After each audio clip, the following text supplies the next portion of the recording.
투자도 좀 하세요, 그러면? 투자 같은 경우에도 사실은 이제 부업을 우리가 해서 현금 흐름을 모으는 이유가 투자 때문에 하는 거예요. 그럼 투자 어디다 하세요, 요새? 저는 미장도 하고, 국장도 하고, 부동산도 하고, 예. 그동안 부업으로만 알아가지고 투자를 안 하는 줄 알았는데. 그러니까 이제 여기는 이제 워낙 투자 쪽에 좀 고수분들이 많아서 용어를 말해도 이제 어느 정도 알아주시잖아요. 그러니까 스윙 매매 기법 있잖아요. 스윙 기법을요? 단기 스윙. 네. 우리가 이제 수요가 계속 있어야 사실은 이제 팔 수 있는 거잖아요. 뭔가를. 그러면 우리가 저가에 매수해가지고 좀 더 비싸게 파는 게 어떻게 보면 차익 남기면서 돈 버는 거잖아요. 그게 기술이죠. 네, 그게 기술이잖아요. 근데 우리나라에는 특이한 게 있어. 연금저축계좌라는 제도가 있어요. 있죠. 그 사람들한테 그게 너무나 많이 홍보돼 있단 말이에요. 예. 저는 오히려 여기서 역으로 이제 기회를 포착한 거예요. 연금저축계좌에서 살 수 있는 거는 해외 ETF를 못 사요. 맞아요. 해외 주식 못 사요. 예. 국내 ETF만 사야 되는데, 그럼 국내 ETF 중에서 무조건 담는 종목이 있어. 어떤 거겠죠? 그 지수? 네, 지수. 그러니까 예. S&P 500 ETF 무조건 담아. 아, 그래요? 연금계좌저축이 1년에 400만 원이잖아요. 예. 그럼 한 달에 이제 30몇만 원씩 예.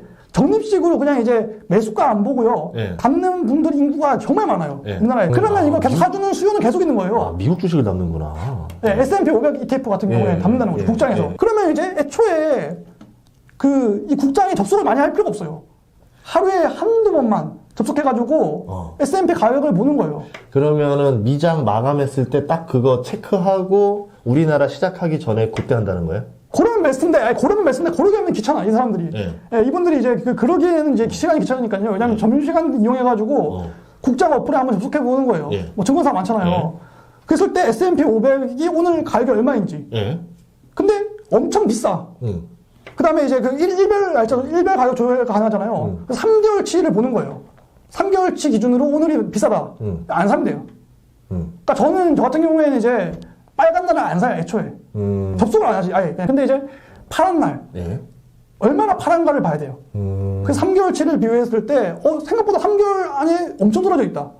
예. 이러면 이제 그때 이제 담는 거예요. 최근에도 이제 어떻게 보면, 타이거 이제 S&P 500 ETF 같은 경우에 12,700대까지 떨어진 적이 있어요. 최근에. 근데 그게 이제 한 2달 사이에 제일 적은 금액이었단 말이에요. 이런 경우에 사는 거예요. 그리고 그 다음에 S&P 500도 이제 여러 가지 변수들에 의해서 올라가잖아요. 그러면 장기 투자로 이제 큰 금액 먹자는 거 아니에요. 국장에서는. 단기 수익 매매로 몇백 원이라도 올랐을 때 예를 들어서 금액이 클 경우에는 상당한 수익이 단기간에 발생하거든요. 예를 들어서 뭐 그게 적게는 5%에서 많게는 10%까지 발생해요. 그럼 그때 이제 팔아서 이익을 취하는 거예요. 그러니까 괴리율을 이용하는 건 아니고 저점에 사는 거네요.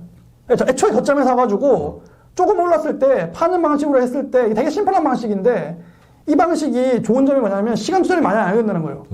이거 반복하는 거예요. 그러니까 하나의 방법은, 그러니까 여러 가지 방법들이 있는데 첫 번째 방법은 이렇게 하는 거예요. 스윙이면은 그 보유 기간은 며칠 안 되는 거죠. 언제 안 되는 거죠. 또 새로운 기법 하나 없습니까? 있죠. 그러니까 이건 이제 하나의 방법인 거고요. 그리고 이제 저는 솔직히 말해서 미장 투자할 때 요즘에 다들 괴로웠잖아요. 마이너스 엄청 났잖아요. 웬만한 것도 그다음 테슬라 뭐 주주들 엄청나게 깨졌잖아요. 1년 내내 떨어졌으니까. 이런 날을 이제 감사히 여겨야 된다고 저는 생각합니다. 저는 근데 애초에 네이버에서 뉴욕 증시라고 검색하면 6개의 표가 떠요. 뉴욕 증시라고 검색하면 6개의 표가 뜨는데 그 중에서 이제 다우랑 S&P 500이랑 나스닥이 뜨잖아요. 그러면 3개의 지수의 ETF만 사는 거예요. 근데 그게 보통 늦잠 주무시는 분들 많으시잖아요. 자정이 넘어가요. 11시 반이나 자정이 넘어갔을 때 네이버에서 뉴욕 증시라고 한번 쳐보는 거예요. 그랬을 때 너무 빨개. 지수가 너무 빨개. 그리고 이제 신문기사 봤을 때 3대 지수 상승 출발. 이러면 애초에 그냥 그날은 푹 자, 그냥. 오르는 날은 안 사는 거다. 그날은 자야 돼요, 그냥. 애초에 그냥 자라는 거예요. 그 알람 맞춰가지고 한 새벽 한 5시 정도에 알람 맞춰놓는 거예요. 새벽 5시 다시 일어났는데 또 뉴욕 증시 쳐보는 거예요. 근데 이게 출발은 빨갛게 시작했는데 엄청 내려갈 때가 있거든. 중간에. 이번에 뭐 폴란드 막 미사일 날 때 그런 것처럼. 어젯밤도 그랬던 것 같기도 하고. 뭐 희귀한 거 막 그 사이에 뭐 생기잖아요. 막 갑자기. 왜냐면 미국 애들 기준으로는 이제 그 점심시간 이제 지나고 이제 퇴근을 준비하면서 이제 뭔가 변수가 생기니까. 그래서 이제 그렇게 해가지고 이제 애초에 빨간 날에는 들어가지 않는 거예요. 근데 파란 날. 근데 그 파란 게 조금 파라면 안 돼. 예를 들어서 0. 몇 프로 떨어진 파란 거 이런 거 별로 좋아하잖아요. 막 5%씩 떨어지고 막 4%씩 떨어지고 너무 기쁜 날이에요. 그날 산다는 거예요? 저는 그날 이제 조속해 보고 제가 사놓은 평단이 있을 거 아니에요. 네. 예, 예를 들어서 이제 뭐 그 다우지수라고 했을 때는 이제 다이아, 예, 그다음에 이제 그 S&P 500이라고 했을 때는 저는 이제 객단가가 낮기 때문에 부유를 삽니다. 스파이 안 사고 부유. 그러면 이제 나스닥 같은 경우는 QQQ를 잡는 거죠. 그런다고 했을 때 얘네들이 배당도 주잖아요. 예. 그래서 애초에 낮게 이제 들어와가지고 먹어놓으면 배당이 계속 나와요. 그래서 어떤 분들은 이런 분들이 있어요. 나스닥이랑 이제 S&P 500은 알겠는데 다우지수 그건 왜 하냐, 다이아 왜 하냐 하는데 다이아가 좋은 게 뭐냐면 월 배당이에요. 그러니까 얘네들은 월 배당이 아니거든요. 예, 분기별 배당이어가지고 뭔가 팔려는 유혹을 이겨내지 못해. 예, 왜냐하면 그 3개월이라는 시간이 어떻게 보면 길잖아요. 근데 다우지수는 팔고 싶어도 뭐 하는데 갑자기 들어와 있어. 문자가 와 있어. 예, 막 오늘 좋다. 근데 달러 좋았잖아요. 네. 달러가 몇백 달러 들어와 있어. 이러면 기분 좋거든요. 나 아무것도 안 했는데 들어왔네. 그러면 팔고 싶은 욕망이 사라져. 그리고 이제 이런 게 있어요. 이제 환율이나 이런 구간들 때문에 애매해져가지고 다우만 막 왕창 오르고 S&P 500이랑 QQQ는 기술주가 많이 포함되어 있잖아요. 네. 확 떨어지는 구간이 있단 말이에요. 어젯밤에. 예. 네, 요번에 그랬죠. 요번에 몇 개월이 그랬단 말이에요. 그러면 다우가 그때 엄청나게 이제 또 수익을 안겨주기 때문에 다우도 저는 가져야 된다고 생각합니다. 그러니까 이렇게 3대 지수를 저점에서 이제 매수해가지고 장기 보유하면서 봉기를 먹겠다라는 식으로 이제 접근하는 게 일단 첫 번째 이제 근간인데 여기서 이제 수익 매매 기법이 또 나와요. 예. 여기서 수익 매매 기법이 나오는데, 그러니까 이런 거는 이제 어딘가에서 들었을 수도 있지만 저는 제가 그냥 어떻게 하다가 얻어 걸린 건데 러셀 2000 지수가 있단 말이에요. 있어요. 예, 있는데 이거는 뭐냐면 미국에 상향된 애들 중에서 중소기업 애들. 우리 지금 코넥스 같은 거죠. 그렇죠. 중소기업 이제 하위 2000개 기업, 3000개 기업 중에서 이제 하위 2000개 기업 모아놓은 거란 말이에요. 그러면 얘네들은 S&P 500이랑 QQ 애들이 떨어질 때 엄청 더 떨어져. 근데 반대로 말하면 올라갈 때 더 올라요. 그렇죠. 예, 그러니까 3배의 레버리지 상품 너무 위험해. 이거는 리스크 너무 크거든요. 근데 이제 예를 들어서 S&P 500이랑 QQQ가 엄청 떨어졌단 말이에요. 예를 들어서. 그러면 이제 여기서 판단하는 거예요. 내가 나중에 이 미국 시장이 언젠가는 우상이 된다는 거 믿는다면 이때 러셀 2000 지수를 추종하는 뱅가드에서 나온 ETF를 사는 거예요. 거기다가 그러니까 S&P 500이랑 QQQ나 이제 다우에다가 담는 게 아니라 러셀 2000 지수에다가 담는단 말이에요. 모든 걸. 예. 그러고 나서 우상이 한 그날에, 예, 찍은 날에 다 전략 매도. 그러니까 미장에서는 그 스윙 전략을 S&P 500이 아니라 러셀 2000으로 해야 한다는 거예요. 러셀 2000은 떨어질 때 더 떨어졌는데 오를 때 더 올라가지고 엄청 먹는 거거든요. 아, 저기구나. 삼성전자랑 하이닉스 투자하시는 분들이 삼성전자 떨어지는 날 하이닉스 더 많이 떨어지거든요. 그래서 하이닉스를 산다.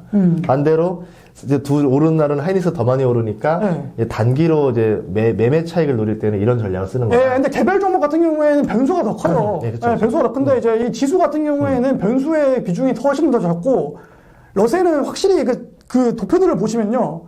러셀 2000이 다른 거 떨어지는 것보다 훨씬 많이 떨어져요. 예, 그러니까 중소기업 2000개 모아놓은 애들이다 보니까 얘네들이 훨씬 많이 떨어지는데 그 대비 이제 오를 때는 더 많이 올라. 예. 근데 이게 이제 사실은 이제 되게 역사적으로 검증된 팩트인데도 불구하고 러셀 2000이 홍보가 덜 돼 있다 보니까 S&P 500보다. 그래서 S&P 500 떨어진 날에 그냥 S&P 500 사야지, QQQ 더 사야지 이런 생각으로 하시는 분들이 있는데 스윙은 그렇게 하시면 안 되는 거예요. 제 기준에서는. 그래서 이렇게 하면 이제 훨씬 더 많이 먹을 수 있다. 예. 알겠습니다.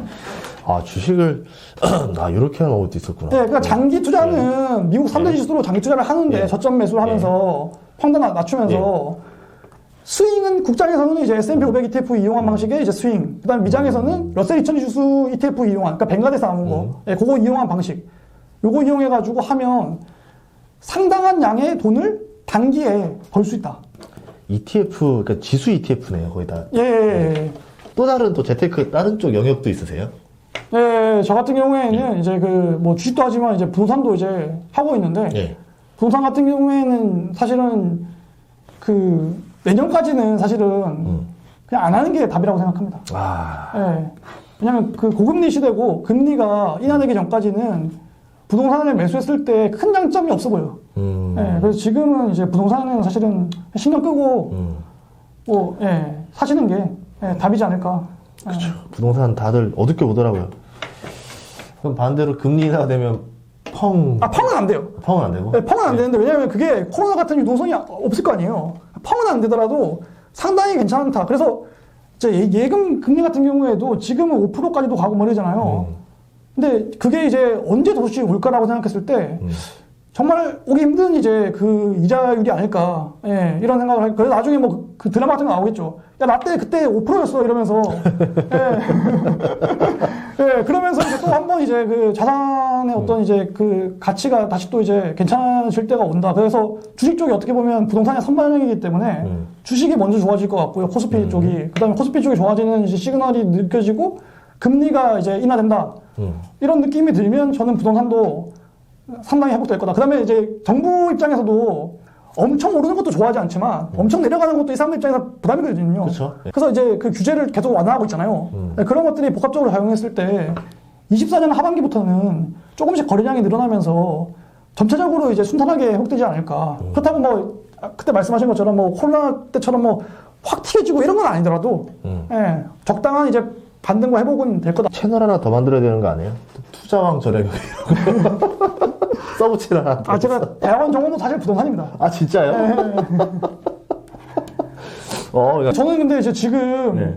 사람들한테 이제 이런 마음이 있어요. 뭐냐면 투자 같은 경우에는 100만 원 가진 사람이 수익률 100% 찍어봤자 그냥 200만 원 되는 거잖아요. 예. 근데 엄청나게 재산이 많은 사람들이 수익률 10%만 찍어도 예를 들어서 10억 있는 사람이 10%만 찍어도 1억 되는 거잖아요. 네. 애초에 이제 너무나 이제 힘든 싸움이에요, 이게. 그래서 일단 현금 흐름 자체를 빠방하게 만들어 놓고 투자의 시장으로 와야지 뭔가 승부수를 띄울 수 있지. 현금 흐름이 빈약하게 되면 아무리 투자 전략과 이런 그 기법을 알아도 승부 볼 수 없다고 생각하거든요. 그래서 저는 이제 현금 흐름부터 일단은 강화시키자라는 게 그 주 목적이기 때문에 현금 흐름 빠방하면 솔직히 말해서 투자 몇 개 실패해도 괜찮아요. 근데 버틸 수 있어. 네, 체력 좋으면 괜찮거든. 그러니까 저는 장기 투자 조건 이렇게 생각해요. 부채가 없는 상태에서 현금 흐름이 빠방할 거예요. 이러면 투자 공부를 해가지고 어느 정도의 실력만 쌓아도 충분히 이제 이 그 불려나가는 건 어렵지 않거든요. 투자 기법도 사실은 되게 어렵게 가져갈 필요도 없어, 솔직히. 알겠습니다. 네. 오늘 이렇게 해가지고 부업부터 시작해서 투자까지 골고루 알려주셔서 감사합니다. 또 귀한 시간 내주셔서 예, 고맙습니다. 아, 예, 저도 이제 반갑습니다. 절약왕 정량용 채널 많이 사랑해주세요. 고맙습니다. 네, 감사합니다.